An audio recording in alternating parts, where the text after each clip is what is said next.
തങ്ങളുടെ അക്കാദമിക പ്രവർത്തനം മുന്നോട്ട് കൊണ്ടുപോകാനാവാത്ത വിധം വലിയ പ്രതിസന്ധിയിലൂടെ വിദ്യാർത്ഥികളും ഗവേഷകരും മുന്നോട്ട് പോയിക്കൊണ്ടിരിക്കുന്ന സാഹചര്യം.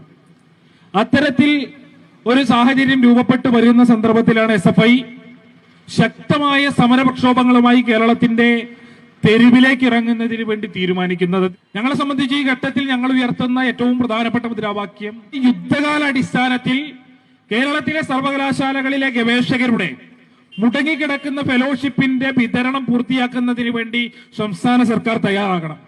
ഫെഡറലിസത്തെ അടക്കം വെല്ലുവിളിച്ചുകൊണ്ട് നടത്തിക്കൊണ്ടിരിക്കുന്ന കേന്ദ്ര സർക്കാരിന്റെ നീക്കത്തിനെതിരെ ശക്തമായ പ്രതിഷേധങ്ങളും പ്രതിരോധ പ്രവർത്തനങ്ങളും ഈ നാടിനകത്ത് നടത്തിക്കൊണ്ടിരിക്കുന്ന, അല്ലെങ്കിൽ ഉയർന്നു വരുന്ന പ്രതിരോധ പ്രവർത്തനങ്ങളോടും പ്രതിഷേധ സമരങ്ങളോടും ചേർന്ന് നിന്നുകൊണ്ടിരിക്കുന്ന ആളുകളാണ് ഞങ്ങൾ.